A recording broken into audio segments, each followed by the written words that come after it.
with the speakers that you've had here today, and I could only punctuate things that they say in many respects. Yes, the Palestinians are not represented down there in those meetings that are going on. The representation of the Palestinians is still in Palestine. They're not here.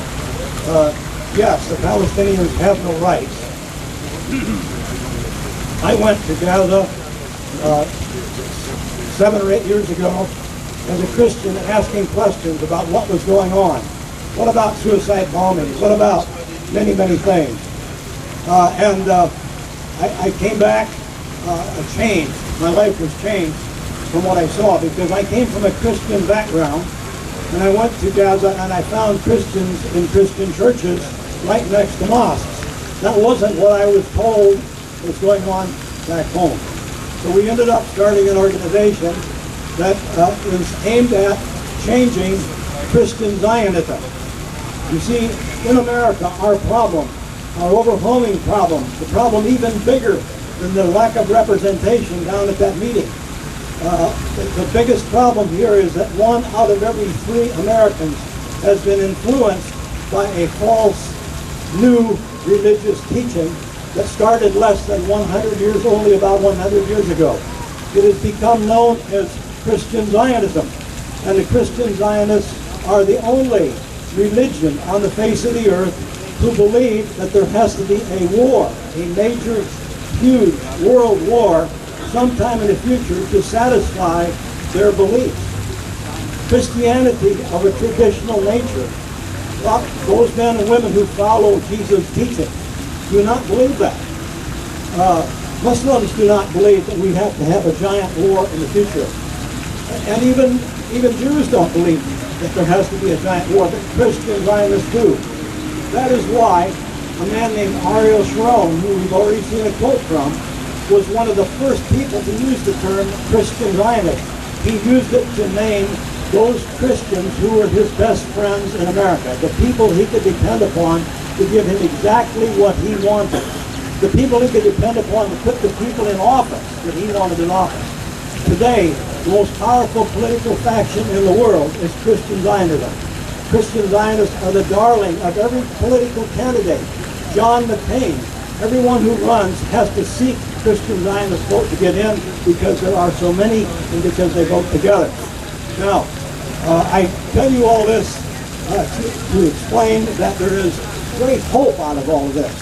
I want you to understand that Christianity is entirely separate from Christian Zionism. The words have been corrupted and run together so that people don't know the difference. They think everybody in America is a Christian Zionist. People who I met in Gaza thought all Christians must be Christian Zionists, because that's who they hear about here. 2/3 of all of the organizations, Christian organizations, do not believe the basic precept of Christian Zionism. Now, I want to teach one thing while I'm here, because you all deal with Christian Zionists every day in your lives. They're not monsters with horns. They're the people you know in your own family. Many of the people in our organization have Christian Zionists in the family, and that's why they've come to work in our organization. Here's the key test that you give them. You ask, when you meet a Christian, someone who says they're a Christian, ask them, do you believe that the political state of Israel is the fulfillment of the Bible? Do you believe that the state of Israel is the fulfillment of biblical prophecy? And that's really all you have to ask. If they say anything but no, they are influenced by Christian Zionism. That's the influencing factor, the belief that the state of Israel is in the Bible. The state of Israel is not in the Christian Bible. There's absolutely nothing in the Christian Bible about the state of Israel. The mention of the Israel of the Christian Bible is something that took place 3,000 years ago. This is the Christian Bible. It is called the New Testament. It is also a book of peace. If you take this book and read it from end to end, you will not find one word in it, one paragraph, one line that would ever allow anyone who followed this to ever take the life of anybody, any other man's child, in Gaza or any other place to support any movement that did that. There's nothing in Christianity that supports violence, war, and occupation of someone else's country. It's not there. By contrast, Christian Zionism is a different religion entirely. It resulted from the efforts of Zionists who wanted to form a religion for themselves, who wanted to support a religion in America that would carry out their aims and objectives. In 1908, the Zionist movement managed to get a book published called the Schofield Reference Bible. This is it. It's beautiful.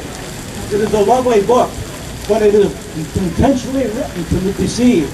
And it makes the physical state of Israel the fulfillment of the prophecies of the Bible. So that people that have raised believing this then will go out and say, oh, we must have Israel. Even if Israel is wrong, we must honor Israel. This is the book that does it, right here. And we started an organization to expose this to Christians. We are followers of Christ who believe in the little book that I showed you. And we started an organization to expose what's wrong with us and to expose it to Christians 6 years ago when I came back from Gaza after seeing Gaza bombed and killed 6 years ago. With my own eyes, I saw the bombing 6 years ago in Gaza City. It was happening then. It still happens every day. We have gone now to over 70 churches and Christian organizations carrying signs. One of the signs is right here, Project Straight Gate. That's a biblical sign. And we carry little signs that say things like, blessed are the peacemakers. Little statements from the Christian Bible. And we challenge the pastors and the members of those churches on their doctrine of Christian Zionism. It's a movement that we start. We've been here to Washington to John Hagee's meetings. We've been to John Hagee's meetings around the country in 6 or 7 cities. And we are finding response. We're finding people walking out of churches and saying, I did not know that my religion is not Christianity. I did not know I was following a religion that was started only 100 years ago, and that Zionists had something to do with starting it. Those people don't know. 90%, 95%, 99% of the people you meet who believe Israel should be honored because of the Bible don't know what they're doing. They really don't understand how it happened, how that happened. Those people can be changed. They will change. That is my message to you. This is changing. It is changing very fast. It's going on within the churches. We see signs of it all the time. Once that 70 million people who are identified as voting that Christian Zionist line, once that 70 million people start to ebb away, America will have a chance to gain back the righteousness that we had in the honor of all people, of all religions, all races. That is our message to you. We've made a DVD that explains all of this. It's called Christian Zionism, the Tragedy and the Turning. The tragedy is Christian Zionism. It's a tragedy for every Muslim. Christian Zionism is a Muslim tragedy. It's a tragedy for Christians because they're believing in ungodly doctrine. It's a tragedy for America because they're leading us into the paths that we see. And the great turning will come when they change. So do your part with the people you know. Understand them. Really believe that they're not bad people. They're just misguided. And ask them that simple question. Do you believe the state of Israel is the fulfillment of biblical prophecy?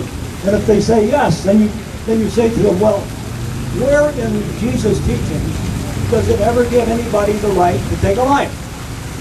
And just keep asking that very simple question. You can all ask that question. Where in Jesus' teaching does it give any man the right to take a life or support some politician who does that? That's all you have to know. And you can start a dialogue with any Christian Zionist. Unless you run into John Hagee or some of the multimillionaires who are getting very, very rich leading this movement, don't bother with them. Talk to your friends. Don't worry about the leadership. That's our message when we hold these truths. There's our sign. We'll be around, and if you want to learn more, come and see us. Thank you. Free, free Palestine! Free, free Palestine! Free, free Palestine! Free, free Palestine! Free, free Palestine!